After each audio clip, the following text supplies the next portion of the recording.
What's going on, everybody? This be your boy DJ Anonymous with Sportsbizmusic, the podcast, episode 61. And I got a special guest on the show today. I got Chad Allen, former wide receiver from the University of Miami and the NFL prospect. What's going on, man? What's going on, man? Happy to be here. How's everything going with you? Everything been going good, man. This traffic, man. Like, once I moved to Broward County, I'm like done. Like, I'm spoiled to the suburban life and stuff. Right. So it's crazy, man. Crazy down here. The traffic down here is crazy. You can tell just how populated the city is, especially down here in this Brickell, kind of really southern Florida area. Yeah. It's getting more hectic by the day. Yeah. So you from California, right? Yeah. So originally born and raised in San Francisco. Grew up there, lived there for 18 years. Went to junior college for a year and played there, and then came out here to the University of Miami. That's what's up. So before we get into like the UM and like the culture and stuff like that, what made you want to play football when you first started, like, when you was younger? Right. So growing up, I was pretty involved in soccer, actually, and soccer and track. And then kind of my freshman year of high school, all my friends at the time were going out for football over the summer, and I never really lifted weights in my entire life at that point. Because all throughout, elementary school, middle school, I played soccer, and so, by the time, summer of 8th grade going to freshman year, I remember I walked in and coach hands me a pair of like 10 pounds or 20 pounds, whatever it was, says just start doing curls. I'm like, what's a curl? Yeah. So I had no idea. I'd never touched a weight room, never played football before, and my friends were doing it at the time, and so I kind of wanted to take to it, and it quickly grew into something that I really enjoyed and that I had a passion for. And I just continued to kind of chase it as hard and as fast as I could. This was good. So how was you in like high school? So my freshman year, I was not great. I got garbage minutes at the end of the fourth quarter in the games. I barely played. And after that, I went into the soccer season, played very well in soccer. And soccer was something that I spent a lot of time doing. So I was going through some developmental leagues and things like that to kind of transition into higher levels. And that was something I was really passionate about at the time. After the soccer season, went into the track season, and going back into the summer of that next school year, going to the sophomore year, it was time to make a decision. It was like, all right, do I want to commit my time to soccer, or do I really want to try out this football thing? And I wanted to commit myself to something, to what I really wanted to kind of develop myself into, and I kind of made a commitment to myself that all right, if I'm gonna go into this year, I'm not going to play as badly as I did in the past. I want to give it all I got and play as best I can, and I kind of made a promise to myself that I'm going to give it all I have, and I'm going to ride it out as long as possible, and kind of pursue that. As I kind of took to it and just started working harder and harder throughout that sophomore year, I kind of saw that the work that I started to put into it, I started to reap the benefits. I busted my tail throughout that summer and really started to see that as the season kind of started to come around, as I started to play, I started to do better and better, and by each game started to progress and do better. And so that kind of led to me really kind of realizing that this is something that I have to work really hard at, but I'm seeing the benefits from my work. And so that was something that I really, really liked, because, when you're working really hard at something, you kind of start to, see progress. To me, that was really inspiring. That really fueled my fire. And so, I kind of started to take to it and just started to work as hard as I possibly could, and, committing my work on the Lord. And God's been an extremely important aspect of my entire life. And, I wouldn't be here today, playing football and being able to have the opportunity at Miami and being able to have the shot at the NFL if it wasn't for him. I don't mean that in a cliche way. I feel like a lot of people say that, but there are a lot of different trials and tribulations that I kind of went through in my entire life that really could have turned in different directions, that I feel like I can relate to a lot of different people because of it. But to basically answer your question, is just that desire to play just kind of grew. I've always been extremely competitive. I don't know if I'm going too long to answer this question, but this is something that just started to fuel the fire as I started to kind of grow, and as I kind of got older, I just kept working harder and harder and harder. And growing up, I was always extremely competitive, so that was something that was a lot of fun for me, just kind of being out on the field, just kind of being able to compete against these other guys. And that was something that I always really took to, is that you can control your attitude, you can control your effort, and I always wanted to be the hardest working guy on the team and the hardest working player on the field, and I let my talent and ability kind of show thereafter. So that was kind of how that grew. That's what's up. So why the University of Miami? Because you come from a state where you got USC, you got UCLA, you got these other prestigious schools. Right. Why you in? So coming out of high school, my father played water polo at USC, and so that was kind of my dream school. So I grew up kind of in that Reggie Bush era when Pete Carroll was there, and so that was obviously a show to watch. You watched that 30 for 32, right? Yeah, and they were playing Texas every year, and that was the huge rivalry at the time. And just growing up, that was USC was the thing. I wanted to go be a Trojan, I wanted to go play there, and that was my dream. That was that was what I was working towards. By kind of a sophomore year, junior year, I was like, all right, I'm gonna go play football at USC. Everyone's like, no, you're crazy. Like, there's no way. Like, blah blah blah. And I just never really listened to them and just kind of kept my head down, kept working. I was like, all right, well, I'm gonna prove you wrong. I'm gonna prove you wrong, and I just kind of kept working for it. Very similar. Have you seen the movie The Blind Side? The Blind Side, yeah. Okay, so that kind of situation, very similar, kind of happened to me in my life, and I had a father figure pass away who was very close to me, and a family who I consider my family, my brothers and sisters.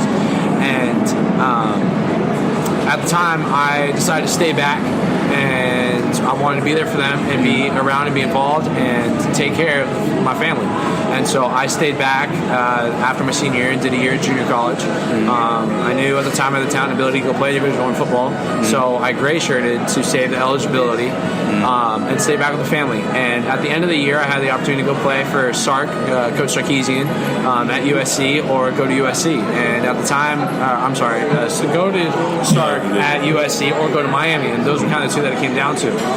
And I ended up choosing to go to Miami, and I was recruited by Golden Staff, and Kevin Beard was the receivers coach at the time, and I absolutely loved the place. What's not to love about Miami? You're down here, warm weather, and a great city, and a really fun environment. Obviously, there's a huge legacy here, and I wanted to go somewhere where it would set me up to have a great shot at the NFL and be able to give me a platform to reach other people there after football. And so Miami looked like the best situation for me to go to at that time.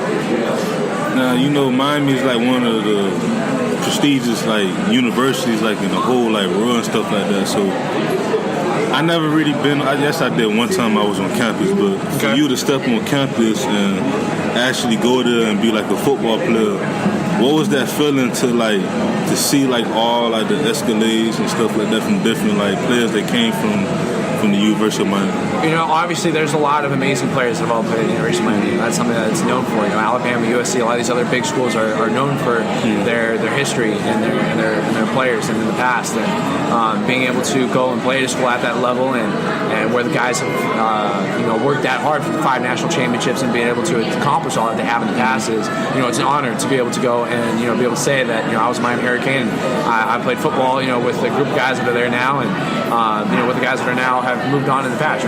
I just graduated, so being able to play with those guys is a really big honor. That's what's up. How many years you was with UM for?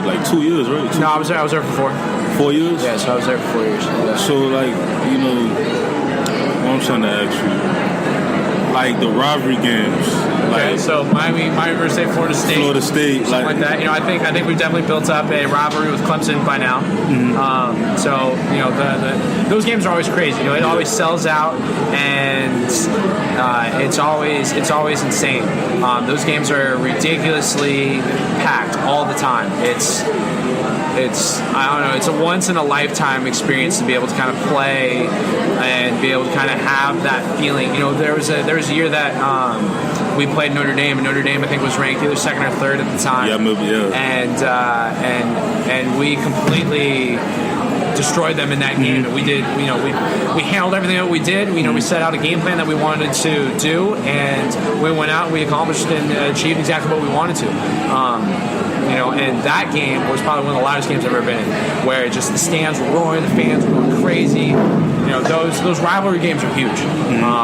That's something that's very unique about college football is that you have those kind of rivalry games that you don't really get in the NFL or kind of at the professional league. Yes, there's kind of the Patriots have a dynasty right now that I feel like a lot of people want to root for the Rams or vice versa. Who are you going for, by the way?